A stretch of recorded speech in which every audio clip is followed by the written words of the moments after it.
Dans cette leçon, nous allons voir comment créer dans Rhino une spirale d'or. Une spirale d'or est une spirale qui s'appuie sur le nombre d'or. Cette spirale est à l'origine, contrôle nombreux phénomènes de croissance chez les êtres vivants. Elle se manifeste dans l'architecture, comme ici, ou dans l'art. Donc vous trouverez un lien vers ce tableau Pinterest dans le commentaire de la vidéo. Ouvrons maintenant Rhino. Voici une feuille d'acanthe qui fait l'objet d'un cours sur la SUBD. Celle-ci s'inscrit en spirale comme nous pouvons le voir. Néanmoins, la spirale n'a pas été construite à l'aide des outils tels que nous les trouvons dans Rhino, création de spirale plate. Pour l'illustrer, je vais réaliser une spirale plate à l'aide des outils Rhino. Il s'agit ici d'une illustration, il ne s'agit pas pour vous de réaliser la manipulation que je vais faire. Donc ici, je me tourne vers les outils de création de courbes. Ici, spirale plate, le premier point est positionné en 0 ici, et donc le premier rayon, je vais le positionner quelque part ici. Je suis en mode tour, un tour et demi. Donc ici, nous voyons d'ores et déjà que la progression de cette spirale ne suit pas la forme de la feuille d'acanthe ici.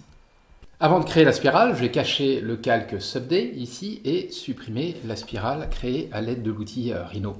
Je vais commencer par créer un carré, donc pour ça je me tourne vers l'outil rectangle ici, clic gauche, l'origine 0, et donc là je vais saisir 20 et 20 par exemple. Donc la dimension n'a pas d'importance, nous verrons que nous avons la possibilité de la remettre à l'échelle. Par contre, le fait que ce soit un carré est important, donc 20 entrées et 20 entrées.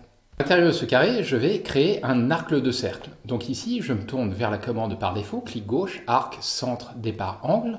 Le centre va être le coin inférieur droit, ici. Donc là, j'active ici mes accroches et l'accroche fin, par exemple, premier point.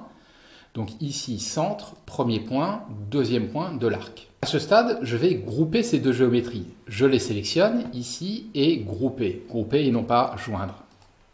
À partir de là, nous allons répéter les mêmes deux opérations. La première consiste à réaliser une symétrie de ces géométries et la deuxième, une mise à l'échelle.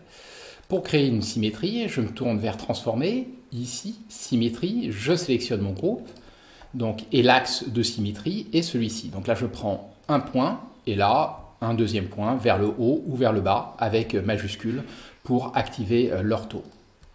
Ce que nous faisons maintenant, c'est mettre à l'échelle ces deux éléments à partir donc d'un centre qui est ce point ici et un facteur d'échelle qui est le nombre d'or, ou plutôt l'inverse du nombre d'or.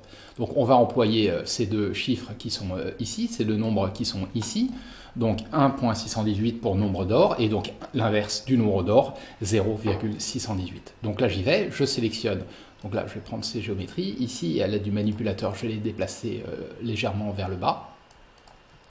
Et donc là, je sélectionne ici cette géométrie, ici, transformer, donc échelle, et là nous allons réaliser une échelle de D. Donc le point invariant, je désactive mon manipulateur ici, le point invariant de la transformation, le centre, le point de base, et le point qui est ici. Attention aux accroches. Et donc là, je sélectionne ici un facteur d'échelle. Donc l'inverse ici, si je veux rapetisser donc ces éléments, je sélectionne donc l'inverse 0.618, 0.618 entrée. Et donc là, je vais continuer et répéter cette opération. Donc ici, nous allons donc mettre ces éléments, copier ces éléments pardon, en symétrie par rapport à l'axe qui est ici. Donc là, clic droit ici, je peux me tourner vers Transformer, ici, Transformer symétrie, ou clic droit dans la barre de commande, ici, et symétrie à nouveau. Donc ce sont ces éléments qu'on met à l'échelle, ici, par rapport à un axe qui est ici. Là. Donc, même chose, étape maintenant de mise à l'échelle, je sélectionne ces géométries, clic droit ici, échelle de D, à partir de ce point, et le facteur d'échelle est toujours 0.618, entrée. On peut répéter l'opération ici, donc là je répète l'opération, je sélectionne ces géométries ici, clic droit ici, symétrie, et donc l'axe de symétrie, vous l'aurez compris, et donc l'axe qui est ici. Donc voilà, maintenant mise à l'échelle avec ce facteur, là je vais le rapetisser un tout petit peu, je vais le diminuer, ici sa taille, je vais le repositionner ici, donc 0.618, je le sélectionne, ici, clic droit, échelle de D, donc à partir de ce point, ici, et là, le facteur d'échelle est toujours la valeur par défaut, donc 0.618, entrée. On va en réaliser ensemble une dernière, donc dans cette direction, qui va converger ici vers le centre. Donc je sélectionne ici, clic droit, symétrie, premier point, deuxième point. Je sélectionne, clic droit, échelle de dés, à partir de ce point, entrée. De la même manière, nous pouvons développer la spirale vers l'extérieur, c'est-à-dire dans cette direction. Donc pour ça, nous allons procéder de la même manière. Je sélectionne cet élément, ici, ce groupe, clic droit, symétrie, à partir de ce point, ici, donc le voici copié en symétrie, et cette fois-ci, nous allons le mettre à l'échelle. Mais nous allons le mettre à l'échelle, donc avec le nombre d'or, donc 1.618, soit l'inverse de 0.618. Donc pour ça, clic droit, ici, échelle de dés, de ces éléments, ici, je clique, et là, je saisis 1.618, entrée.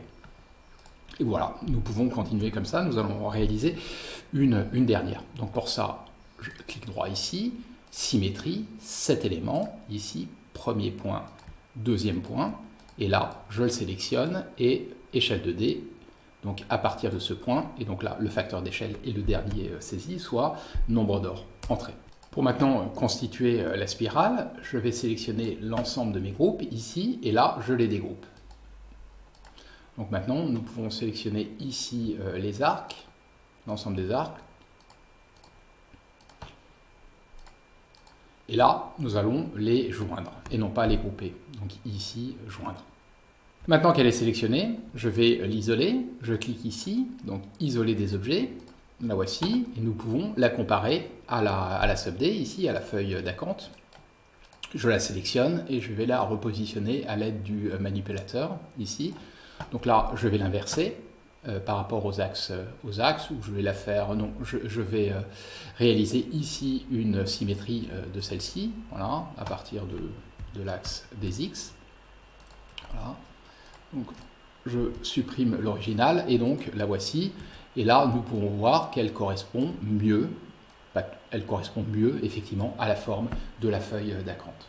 Cette leçon touche à sa fin et nous a permis de voir comment créer dans Rhino une spirale d'or. Nous sommes appuyés notamment sur 4 outils, le carré, l'arc de cercle, la symétrie et la mise à l'échelle.